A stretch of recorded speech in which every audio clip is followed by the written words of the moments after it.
Here we are live.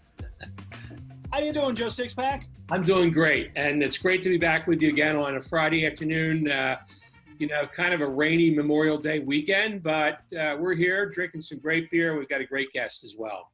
Boy, are we smooth at this thing. Yes, we are. Anyway, he's Joe Sixpack. I'm Glen Macnow. It is a special pandemic episode version of What's Brewing PA. We would love to be joining you on TV, but obviously nobody's shooting live TV shows these days. So Joe Sixpack's in his home bar. I'm here in my office at home. Good guest today, Lew Bryson, one of the really fine writers of beer and spirits in the country. Is going to be joining us. Looking forward. I'm happy to have him on. He was on our podcast once, and we've had beers over the years together, and he's got a new book out that we're going to talk about, but we've got a lot of other stuff on our show today as well. We do, including the favorite TV character that you'd love to drink a beer with, which I think is going to be a lot of fun. But let us start with our beer swap of the day, and I'm going with this one, Ambler Beer Company, Ambler Cream Ale. Boy, didn't they put a lot of work into the art on this one. Not so much. That was sort of not foreseen in their business plan that they were going to have to can. They were just going to do all drafts, so they quickly got together and put those cans out. Well, here you go. This is a 4.8% classic beer style. As you can see, kind of light in color, hazy, very foamy. We did an episode on our TV show last season talking about cream ales. Of course, growing up in Western New York, Jenny Cream was about the first beer that I drank. I never quite understood why a cream ale didn't have cream in it. Joe Sixpack, explain what that means while I drink. It is a misnomer, I guess. There's no cream in it, but it does have sort of a creamy body, or at least it's supposed to. Not terribly, not like a milk stout or something like that, but it gets its name. How is that one? It's very, you know what? I like it. It's very crisp. It's like a Pilsner is what it's like to me. It's, it's crisp and clean and what I say, 4.8. So it's, as we enter the warmer season, it's a nice Memorial Day weekend beer. It is. And actually, it's interesting you mentioned Pilsner, Glenn, because the style is sort of an outcropping of Pilsner. It was it was created by American brewers around the time that the German immigration started in America when they brought over lagers, and they started bringing over those light German lagers, Pilsner, and so on. But American brewers, especially the ones around here in the Philadelphia area, were sort of stuck in the older style of beer of ale, sort of dark, heavy beer, and they needed to compete with these brand new German beers that were starting to be brewed here. So they came up with their own version of a light, drinkable ale. And the way they did it was by using, first of all, they lightened up the malt bill a little bit by adding some corn, and then they took their lager, or rather their ale yeast, and instead of like just brewing it and then turning it into an ale, they allowed it to cool at a very cold temperature, just like a lager would be brewed, and that allowed it to become a little bit more balanced, refreshing, crisper, and it was their version of a light lager, but it was still an ale. Well, this is a nice one. I recommend this one, Ambler Cream Ale. It is really nice. As somebody who drinks IPAs 80% of the time, it's a nice switch for me. By the way, go ahead. I was going to drink that one with you, Glenn, but I broke into it earlier because I was looking forward to a new cream ale in the area. This is a keeper from Ambler Beer Company. I like it. As we do the show, before you pour yours, I always like to tell you what people are watching us or drinking. We'd love you to share your thoughts. So Katie Ann is drinking a Flying Fish Jersey juice. Her husband is having an Evil Genius, Oh, the Places You Won't Go. Michael Friedman is about to crack open a Bill's Best Fortress of Solitude. I don't know that beer. You? Bill's Best, of course. They're up in Montgomery County. That's a great little brewery. The guy started out making hot sauce and decided instead he'd also make some beer. John Derstein is having a Sunshine Pils. That's a nice Trogs beer on a rainy day. And Hot Rod Matt just opened a 2SP Pilsner. Joe Sixpack, what about you? Well, I've got, you mentioned Flying Fish. I have this. This is Salt and Sea from Flying Fish. It came out last year as a new product. It's a sour beer, a Goza.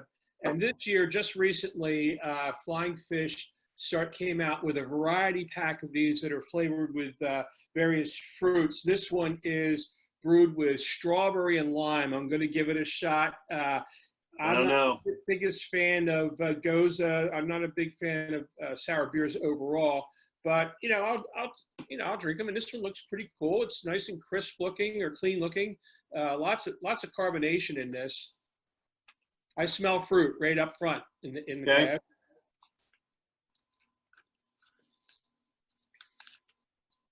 You know what? There's a nice salt bite to this beer, and it tones down the fruit. It does not taste fake. The fruit is kind of mellow. It's drinkable. I think this would be good on a picnic on a hot. If Memorial Day was 90 degrees, it'd be a great beer for that. I don't know about where you're sitting right now in Roxborough, but where I'm sitting right now, there's rain coming down in Havertown, so it is not. It's not the holiday weekend anybody wants. Yeah. Just let me give you a couple other things that people are joining us with. Doug Buddle is having a new beer from Ambler Beer, as we're drinking some Ambler Beer. Tennis Ave. Oh, well, there you go. Well, he would know. Jack Morris, fine pitcher for the Tigers and Blue Jays, is drinking a Rebel Hill Scratch the Surface Pale Ale. And Paul Morio says, cheers, drinking a Hopmonger IPA by Well Crafted. All right. I love the variety. I love that people really spread it out. It's nice. All right, let's talk about some news. And this is, as you said, perhaps not surprising, but really huge news. American Beer Festival in Denver, which was going to be in September, not happening. Yeah, the GABF has been held it's over 30 years now. In Denver every fall. They decided to cancel it because of the coronavirus. So we saw that coming. What I didn't realize was that the convention center in Denver, the Colorado Convention Center where it's held, is actually being used for the coronavirus emergency. So the GABF announced that instead this year it's going to hold what it's calling an immersive online experience. I'm not sure what that means. It's hard to have a beer festival. Hey, we cornered the market on that idea. Yes, exactly. You can't really have a beer festival unless your ass is to elbows with everybody else that's drinking beer. So I don't know what they're going to do there. The interesting thing about this is that the GABF is well known for its annual awards. Gives out medals. I know that Conchi Brewing has won some over the years. And they said that they're going to continue on with judging 7,000 beers. I don't know how they're going to do it. Mrs. Sixpack, who's actually a beer judge, and I were trying to sort it out. How would you do it? How would you bring the beers out? Are people going to be socially distancing, and how do you smell a beer through a face mask? I don't know. Here, I guess I would imagine it's this. So when you judge it, if you're a judge there and you're judging a particular category, how many beers are you expected to try? A lot. What are we saying? I've done 40 or 50. Mrs. Sixpack says she's done 40 or 50 in one sitting. So yeah. Whoa. Hey, can I tell you something? Put the glass down. All right, well then I don't know, because I was thinking if it's 8 here. So here, if I'm them, this is what I do. I get all my judges. I mail them all 6 or 8 or 10 beers. I have them choose the best 1 or 2. Those beers advance. I send different people in that category different beers. Again, just the winners move up, and in the end, I send her another group. I don't know what else you can do. Well, there's one problem with that, and it's not a bad idea, Glenn. The one problem is that it's a blind beer tasting, so you're not supposed to know what you're drinking. So yeah, I don't know. I don't know how they do it. Yeah. By the way, Andrew Colligan is currently drinking a Philly Brewing Company Walt Wit from a can. Bill Hergeist is drinking a Goose Island IPA. And Michael Coakley is enjoying a Warwick Farm Super Citrus Super Mosaic DIPA. That's good for him. Wow. Nice. Okay, this news, I've had this beer twice in my life, and man, I loved it. I was so disappointed when you told me a real iconic craft beer is going out of business in Indiana. Yeah, this is a bummer. And I assume this is a permanent decision, but Three Floyds out of Indiana. It's really sort of in the Chicago market, but it's been in Philadelphia off and on over the years. And they announced this week that their brew pub is not going to reopen after the pandemic. This is a permanent decision. They're saying maybe not, maybe they'll come back. Who knows after things clear out. but people are in mourning out there. I certainly am. I was a big fan of their Alpha King, and they made a Gumball Head, which was a really nice beer. And I know that a lot of people were really into their huge stout, the Dark Lord, which was that was a beer that was people lined up for. It was one of the sort of first cult beers out there.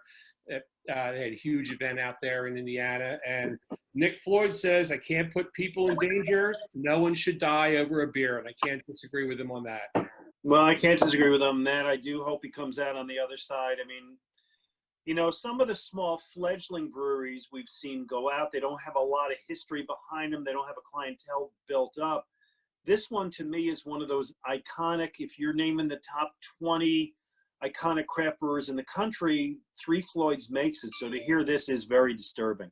It is. And it's interesting, Glenn, you're mentioning these smaller breweries going out there. It's a real challenge. We just heard out of South Jersey this week that Bucket Brigade Brewing down in Wildwood has joined a lawsuit with the New Jersey GOP against Governor Phil Murphy over his closure orders over non-essential businesses. They say there's no rational basis for Murphy to order businesses closed. So this is Bucket Brigade. I've not been there yet, down in Wildwood, going up and because they need to open, they think. And sure.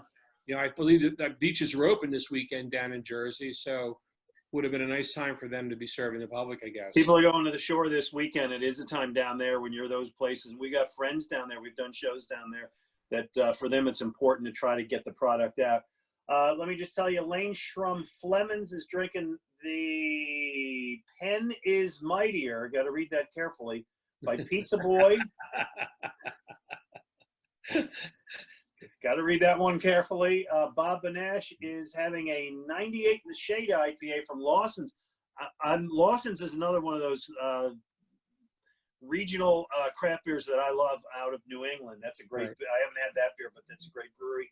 And Joanne Stroff Hoffman, Follow the Gold, Cape May Brewery Citrus IPA. Good for them. All right, so a little more news. Let's go to it. And good news, big news, positive development in Pennsylvania. We've got cocktails to go starting to be a thing. It's interesting. We mentioned this last week that this was probably going to happen, and it did in fact happen. Where and it does sort of make sense. If you can sell beer to go, if you can sell, I think you can sell wine to go too. Why not mixed drinks as well? And so the governor of Pennsylvania did sign into law that you could. I think it's a law that you can take these cocktails to go. I will say that amazes me in Pennsylvania, where you once had to wear a black hood and stand in a corner at the liquor store before you could buy a bottle of whiskey. Here you can now buy it to go straight out of there. I know a number of breweries, or rather a number of restaurants, are packaging up these drinks to go. They've got them all ready to get in sort of, they're like plastic containers that they're sending them out in. Yeah. And there was one particular one that I loved from the Bar Avalon in Westchester. You got that photo there to show? We can't get the photo. Sorry, Glenn, but I'm sorry about that. They're selling Fauci pouchies, which are sealed pouches of cocktails with the picture of Anthony Fauci on them. I thought that was just great. Very clever. I love it. It's really pretty funny. I will say, and as much as I'm in favor of this thing, I do see a possible downside to it, and it's already happening right near me in Manayunk, where people are buying these drinks to go, and then they're just setting up on the sidewalk outside the bar and drinking them there. It's like a whole party atmosphere going on Main Street in Manayunk in front of some of the bars. And I don't think that's the idea here. I think the idea is to take these things and enjoy them back in your own home. Yeah, to go is supposed to mean to go. By the way, little coming attraction, because it may just be coming in today, but perhaps by next week, Town Tap in Havertown, big investment, slushy machine. Oh, man, slushies are like the thing right now. They were just starting to break. In fact, we had talked about maybe getting one of those for the TV show itself, but I don't know how we're going to get one of those in my house to service. Well, you can get yourself to the Town Tap, get a slushy takeout. Will it melt before he gets home or what? I have no idea. Drive fast. Nobody's on the roads. And By the way, just as an aside, people drive fast now. You notice that? Oh yeah, yeah. You know, and it's in an emergency. All rules are off on the highway. It's actually, I don't know if you saw this in your driver manual. When it snows or when there's a pandemic, you don't have to stop at stop signs. Okay. Hey, Mike Monteleone is having a grim magnetic cloud. He says that's delicious. Chris Nalbone's drinking a dead squirrel from Mad Prince's Brewing in Bucks County, one of the stops on the Bucks County Ale Trail that we spent a lot of time at this year. And Dan Gaffney's got some homebrew going, some homebrew Keller beer. You know what? This is probably a good time in the world to be doing some homebrewing. It is. I'd like to start up mine a little bit. I have what you call uneven results when you homebrew, which is to say at least half of my beers are pretty nasty and some of them are okay. But I probably should get back into that as well. I'm going to be at home. All right. So let us know when Lew Bryson checks in. We are looking forward to talking to him today about all kinds of issues. Lew just showed up, so let's bring him on the show here now, Glenn. All right? Beautiful. I'm going to bring him in, and we'll give him a second to hook up. By the way, for those who don't know, Joe Sixpack is the technical wizard of this show. a very low bar to clear, certainly. But you do. We'll get Lew on here in a moment. All right. While you're waiting for Lew, while we're waiting for him to check in, let's give you a couple. Robin Holmes is having a Sloop Brewing Juice Bomb IPA. That sounds. I mean, that's anything named Juice Bomb. You know, I'm gonna love that. Jennifer Grasso Byron is having a Victory Gosha, and as we said, you're not a fan. And there's Lew. How are you, Lew? Can you? Are you on? Are you the audio going there, Lew? All right, we'll get your. Hopefully, he's got to turn it up. Let me see if I can help him out. All right. Lew, you got to hit the audio. You got to hit the start audio. Okay. Well, that's not working at all. There we go. Now, there you go. Okay. All right. There we go. It's always an adventure on What's Brewing on Facebook Live, Lew. I got to tell you, it's that might have been as close to seamless as we get. No. Lew, let's start by introducing Lew Bryson, one of the finest writers in the country, whiskey writers in the country. You got a new book out now, Whiskey Master Class: The Ultimate Guide to Understanding Scotch, Bourbon, Rye, and More. You're a senior drinks writer for the Daily Beast. You got a copy of the book to show off? No. Well, you don't know much about pushing product, do you? Oh, Get your production. I don't. It's true. See, unlike you, I brought beer. What can I say? I've got copies of every book I ever wrote to show off here. Anyway. So what are you drinking, Lew? Just get things moving here. I actually just got this afternoon. It's a 10-degree Czech Desítka style from Urban Roots in Sacramento. I did a story about the future of craft brew in the pandemic, yada yada yada. And one of the places I talked to was Urban Roots, because I know the brewer, Peter Hoey, known him. We judged together at GABF a few years back, known him for a while. And I happened to see on Facebook that they were, they had been selling the single release 4-packs, hand over fist for cash, release it at noon on Friday and 5 o'clock, you go and put thousands of dollars in the bank. And wow. Things changed. You can't do that shit anymore. Yeah. And one of the things he said was, the change was that this 10-degree was now selling as well as their double IPA. Wow, how about that? Lew, we got a lot of ground we want to cover with you. And by the way, Lew is a great follow on Twitter. You can follow him at Lew Bryson, L-E-W. You also have, what is your current handle is Pandemic 60 Days or something like that. Yeah, Rona Diary. Rona Diary, that's it. Yeah. But you have been opining a lot on Pennsylvania passing the cocktail to go law during the lockdown, and what you felt was the slowness, particularly of the governor, to move on this thing. Well, yeah, I mean, given that I think there were maybe 2 votes against it in both houses of the assembly, and like, why are you sitting on this? And at least, the thing passed last week. A step up governor, I think, would have just said, look, this is going to pass. We have some trouble getting it through. How about for this weekend, we don't do any enforcement? Go ahead, just do it. And I mean, that would be a use of an executive order that I'd be all behind. By the way, thanks. There you go. I do have, there we go. Good work. You're learning. So you think it's a good thing about the cocktails to go? We've over the last few years, we've seen some, I would say, sort of loosening up of rules from the LCB. Obviously, the whole idea of being able to buy 6-packs at beer distributors. That was a huge thing. Yeah. Beer in the grocery stores. Yeah. You figure this is where we're headed, or I mean, do you see areas that we need to still improve in Pennsylvania?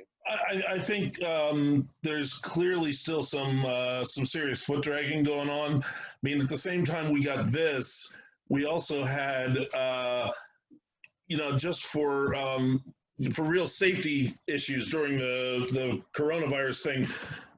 One of the liquor control board members suggested, hey, why don't we, for the duration,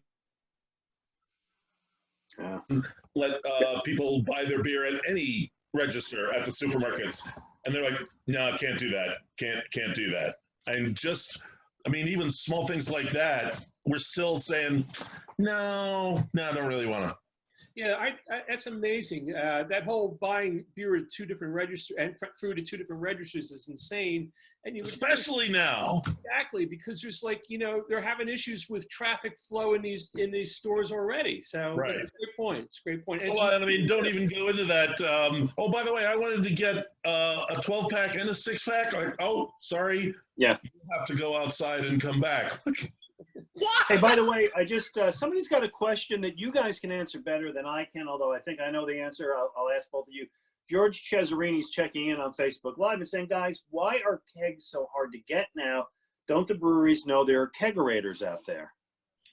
Yeah, that's a good question, because we've been hearing stories about breweries dumping kegs left and right, distributors dumping them. Right. Yeah, it's horrible to even think of that. And I don't know. I haven't figured out. You would think that I know that breweries have stopped really kegging beer, I guess, but that doesn't mean that they got stuff lying around. They don't have stuff lying around. I mean, I would think that the smaller brewers would be jumping on this. The guys that are nimble enough to just like, oh yeah, we can fill a keg for you right now.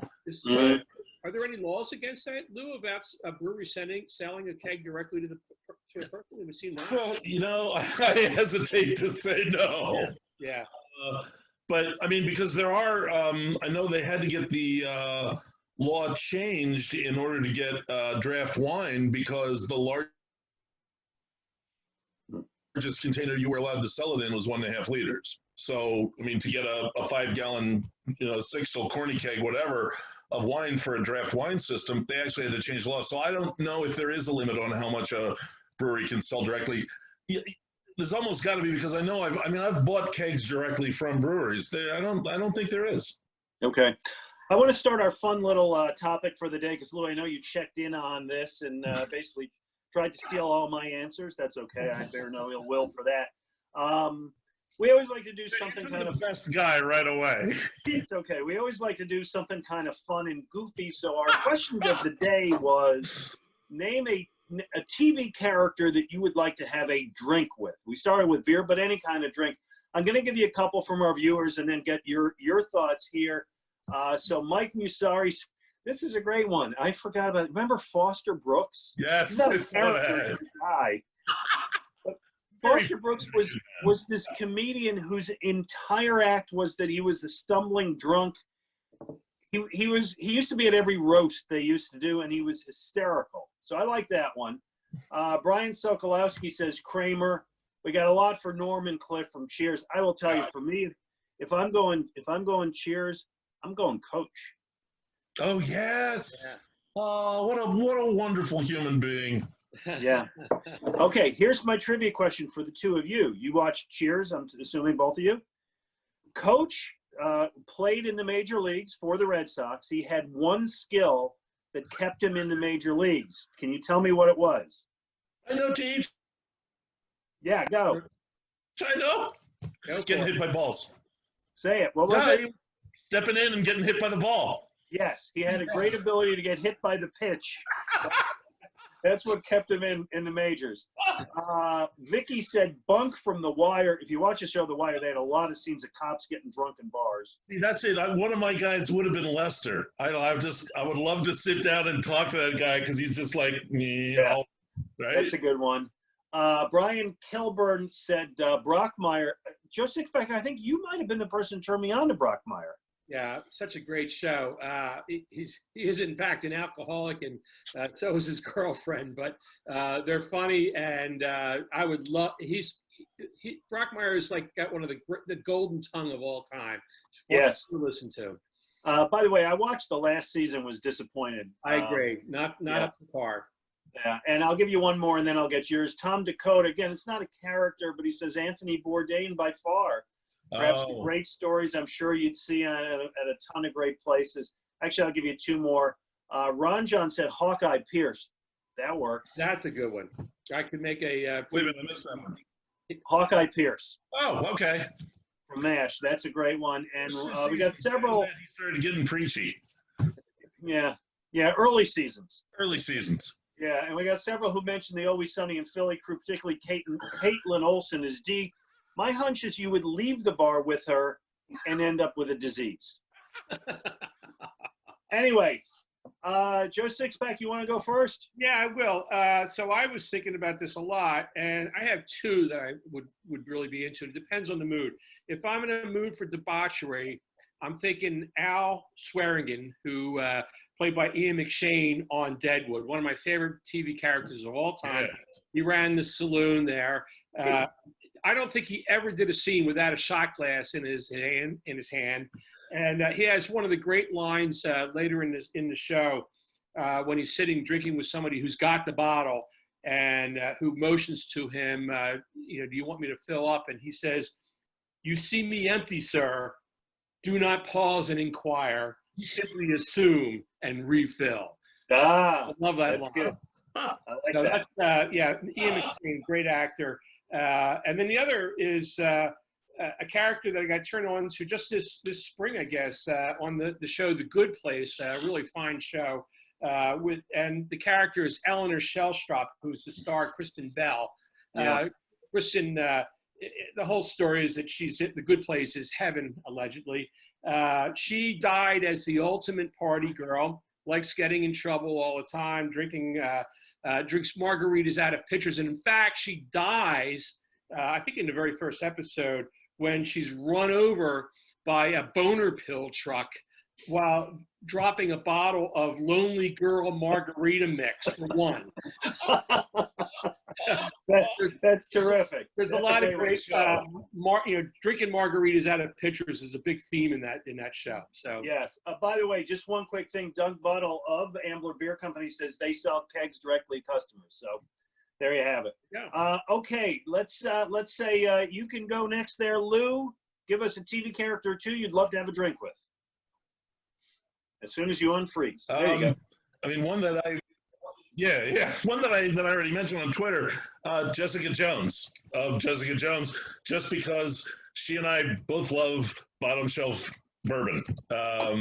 She's drinking, and a lot of stuff isn't even bottom shelf, is just good and cheap. She's drinking Wild Turkey 101. She's drinking Jim Beam. She's drinking Heaven Hill. I mean, there's a picture of her just chugging out of a liter of Heaven Hill. I don't go at it that heavy, but God, those are good whiskey. I love it. That's a good one. All right, you can steal one more. Like I said, I'm used to women rolling the eye at me, so that shouldn't be a problem. The other one, and this goes way, way back, Bob Urich, Spencer. Oh, wow. Yeah, I love the books, and I thought Urich really nailed the role. He did well on that, and Spencer was always he was a beer drinker who was ahead of his time. Okay, here's my two. I was a Game of Thrones fan, and I don't know if you guys watched it, but Tyrion Lannister, Peter Dinklage was the imp, the much maligned, the cleverest of them all, ended up in the end the winner of the whole thing. And his line was, "That's what I do. I drink and I know things." And he was drunk most of the time. He said everything's better with some wine in the belly. And he was the smartest, funnest one of them all. So I'll go with him. And the other guy at my table, and I know, well, Lou, I know you're a fan of this, is Ron Swanson, Nick Offerman, Parks and Recs, who drinks Lagavulin and drinks it like a star. And in one episode, he makes a pilgrimage. I'm just going to read the line because I love this line. He makes this pilgrimage to the Lagavulin distillery where the nectar of the gods comes from. And he says, "All my life, I've avoided Europe and its multitudes of terribleness. But much to my surprise, there is one place worth seeing, those tiny islands off of Scotland." So that's my picks. I love him. He's a woodworker, which I really appreciate, and he's got a great sense about him. I think maybe Lou, you were the one that mentioned it, that he shot an entire video of him next to a fireplace just drinking scotch. Yeah. I mean, if I was going to be sharing a drink with him, that would be it. It'd be 2 chairs, 2 glasses of scotch, and none of us talking for 40 minutes, just sitting there. Yep. You don't need to talk. No. Okay, so this brings us to our next thing, and this was Joe Sixpack idea, because we respect you so much, not just as a beer guy, but as a guy who knows his brown liquors. And you are about the brown liquors, right? Not the clear liquors. Oh, yeah, correct. Okay. As they say, the clear liquors are for, what they say, wealthy suburban women in a depression or something like that. So let's talk a little brown liquor. They oughta. we decided that we were going to run by you kind of what Joe Sixpack and I both have on hand in terms of brown liquors. And you were, what is he gonna? He's gonna assess. What's he gonna rate? What's he gonna do here? Yeah, we're gonna put him on the spot here with a few of them, and I'm gonna start off with really. You were mentioning bottom shelf. We're going down below the bottom shelf here, Lou, with this one. This is called True North Rye Whiskey. I bought this in Canada on the way out of Canada after stopping off at customs, and I bought so much beer and other alcohol that. And this fine bottle, which is plastic, Nice. this fine bottle was priced at $5.99 Canadian. Canadian. Oh my They God. gave it to me. They gave this to me as a bonus for all the booze. I've had this for quite a while. How would you assess this particular bottle, Lou? Canadian is for ginger ale. A lot of. I mean, if it's selling for under $20 a bottle, it's for mixing with ginger ale, and they make no bones about that. That's how they drink it. So there are excellent Canadian whiskeys. Lot 40 is I'd put that up against almost any whiskey in the world. We've actually used this over the years for hot toddies when I've got a cold. So That works too. for that. All right, where do we go? What, you won, me one? Is that what we're doing? Go ahead there, Glenn. All right. By the way, the line, and it was Ron Swanson's line. I apologize for my internet connection here. That's okay. Ron Swanson's line is, "Clear liquor is for rich women on diets." Thank you, Andrew Pope, for pointing that out. All right, so here's what I got. It's the local one from a friend of ours. This is Kinsey's Rye Whiskey. Oh, yeah. Made locally. All right, I'm going again. This is we're going back and forth, but I'm doing one more. This is my Lincoln Henderson Angels Envy Bourbon. Don't have much left of that. Any thoughts on this one? He's speechless. I once spent a really fun half hour sitting on the bench outside of Village Whiskey with Lincoln Henderson. It was Wow. because Lincoln was just angry. I swear, I think the man was born angry. We had a good time, but he was like, "I hate this city. No, I hate every city. Really, I don't like them. I don't want to be in them. And why don't they open this place so we can get a drink?" But that stuff, that's really good. I mean, Lincoln took like 40 years worth of making whiskey and put Joe Sixpack, it I in think that I'm kicking bottle. your ass right about now. And by the way, that distillery, Angel's Envy in Louisville, it's right across the street from the minor league ballpark. One of the very best tours I've ever been on at a distillery. All right, you're up, Joe. All right, so Lou, I know you drink a lot of bourbon, and I know you drink a lot of Scotch. I'm not sure how you are on Irish whiskey. I wanted to ask you about this one. This is Writer's Tears. I discovered this during a trip I took to Ireland about 4 years ago, I guess it was. We did a lot of Irish whiskey over there, had a great time. And this was the one I really enjoyed. To me, it's very smooth. It may not have some of the character that, certainly not the character of a Scotch, of a single malt Scotch. I've enjoyed it. Have you had this one yet? The Writer's I have. I actually got introduced to what you did there in Ireland, and I bought my first bottle at the Celtic Whiskey Shop right there in Ireland. I love that whiskey.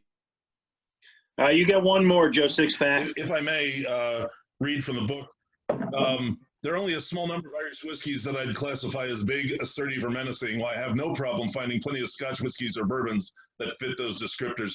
That's likely reason for Irish whiskey's meteoric growth over the last 30 years. Irish is just approachable, nice whiskey, and this is a beautiful example. Well, there's been a lot of them that showed up lately in the U.S. It seems, which I knew Jameson's and Bushmills and a couple others, but that were okay. But some of the new ones I've found have been really extraordinary and very, very approachable, very easy drinking. But as far as Scotch goes, or whiskey goes, I've enjoyed it a bit. All right, so let me just ask you about this one. I think I actually got this recommended. I'm not sure if you recommended this one to me or not at some point. But this is Bullet, but it's Bullet Rye. Bullet Rye, yeah. And it's a fairly affordable bourbon. A lot of these bourbons are going way up in price. What's your thoughts about their rye? I think the Bullet Rye it's almost a house rye here. It's very affordable. It's good. It's actually made by MGP in Indiana, which Diageo that owns Bullet, they make no bones about that. That's where it's being made. They're pulling to their specs and creating a unique whiskey. That's the thing. That's the thing you have to keep in mind. With beer, a lot of the character of a beer comes down to how you make it, what goes into it. With whiskey, a whole lot, that's only part of it. A whole lot of it comes down to how old is it, what warehouse was it in, and what different ages do you put together.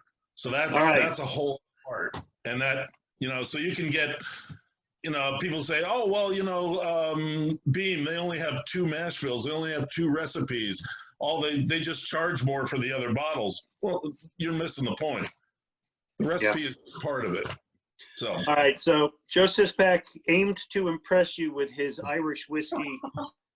I'm coming strong here, Lou. I got my red Writer's Tears, I got my red breast, right? And let's take this one out. This is my Middleton. Oh, very nice. So when I went to Ireland and I sat down in an actual Irish bar in Dublin and I ordered up a Jameson, the bartender said, "You're American. Listen." He said, "Americans come here and order Jameson." He said, "If you want the good stuff, I'm going to turn you on to this." And I became a fan of the Middleton. So I'm going up against the schlock that Joe Sixpack pulling out with this stuff. Tom Keogh, big Middleton fan. Oh, really? Okay. Yeah. I'll concede that one, Glenn. You've got more and better, I guess, than I do, but I'm enjoying my stash pretty well, too. And I can tell you, you do not have this in your bar. No. There. South Sly Fox Black Lager. There you go. Good. Hey, I'm going to ask you a question because I know a lot of people who really have good knowledge of brown liquors, and I'm thinking of Richard Patterson, the Nose, the guy who's a real expert on Scotch, is staunchly anti-rocks. You don't put ice in it, you ruin it.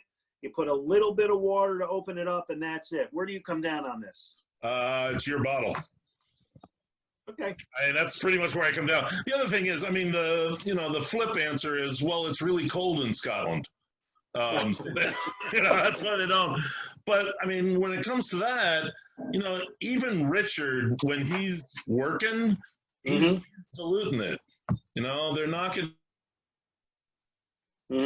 it down to 20, 30 proof. Mainly because if you don't, you're dead. Right.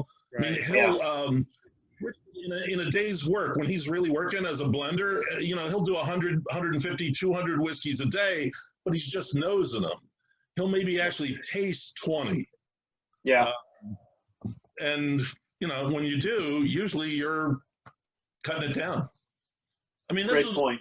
It kills me with people who, it's like, oh, you must never put water in the whiskey. I'm like, dude, unless it's barrel proof, cast strength, they already did. Okay. Yeah. Yeah. Joe? I'm getting a little bit mixed up here with some, because Lew's been jittery a little bit on it. Yeah, apologize. That's okay. Just to wrap this up, let's move back to beer, because that's what this show is really about. You get a lot of credit for sort of launching or kickstarting in some ways the whole session beer movement. I mean, I know you didn't invent session beer by any means. I heard it. You certainly did advocate for it. And this has been years ago that happened. This is you were starting to talk about it at a time when people were fixated on, big double IPAs and imperial stouts and so on. And you were talking about, what about these other beers, these lighter alcohol beers that we can drink a little bit more on. So session beers are a fact today. You see a lot. This one's 3.9. There you go. So the question is, after, I don't know when you started that, but after all these years, is session beer, so-called session beer, the light beer category or the lighter alcohol category, is it where you figured it would be, or is there any surprises there for you in terms of the way session beer developed in the last few years? It's not where I thought it would be, but looking back on it, I should have known, because, the reason it's not where I thought it was, I had no idea there'd be session IPA, and really, I should have. We make everything an IPA, or we make IPA everything. So it really only makes sense that that's what the majority of session beer became in America. Yeah, it is. Although the one category. I think that it's. No, go ahead. I was going to say the one category I keep seeing, and this was the beer that we started out with, was a Goza from Flying Fish. Is I think Gozas and sours are Yeah, that took off in a way I never expected. First of all, sour beer. I just never thought it would be a huge thing, and yet you see it everywhere, and it seems to be sort of a go-to light beer for many people. Yeah. Well, like session IPA, it's a sneaky way to get a lot of flavor into a low alcohol beer. Right. So yeah, you can get a lot of flavor in a sour, a lot of flavor in a Goza. All right, we're gonna wrap this episode up. Lew, I want you to show your book one more time. People should get your book. I'm assuming Amazon, every place else you can buy a book. Yeah. Just tell us a little bit about the book.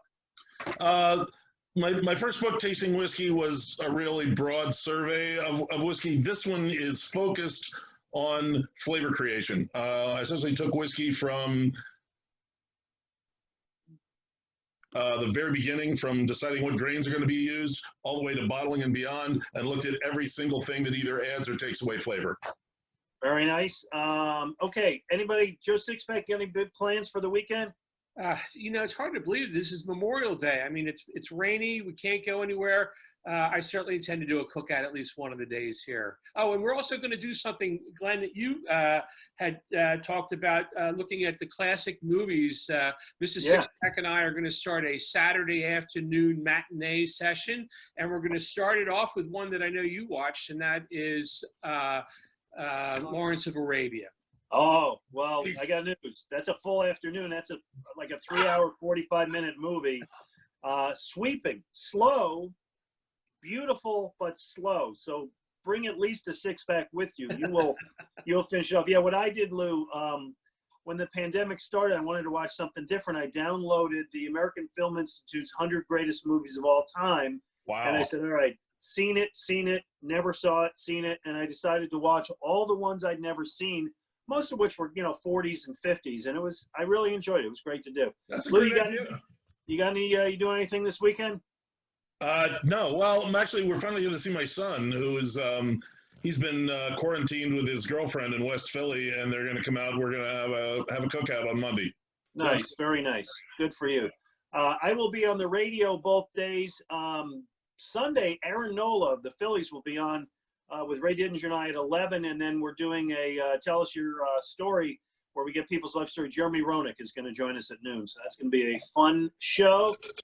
This has been a fun show. Lew, thank you so much for joining us. Good luck with the book. Joe Sixpack. Happy birthday to Mrs. Sixpack. She appreciates it. We're going to, we having a special beer tonight? She doesn't know. Maybe I had to find it. So. Okay. Well, there you go. Anyway, everybody, thank you so much for watching. You can follow him at beer_radar. There you go. On Twitter, you can follow me at Real Glen Macnow, everybody. Thank you so much. We'll see you next week on What's Brewing.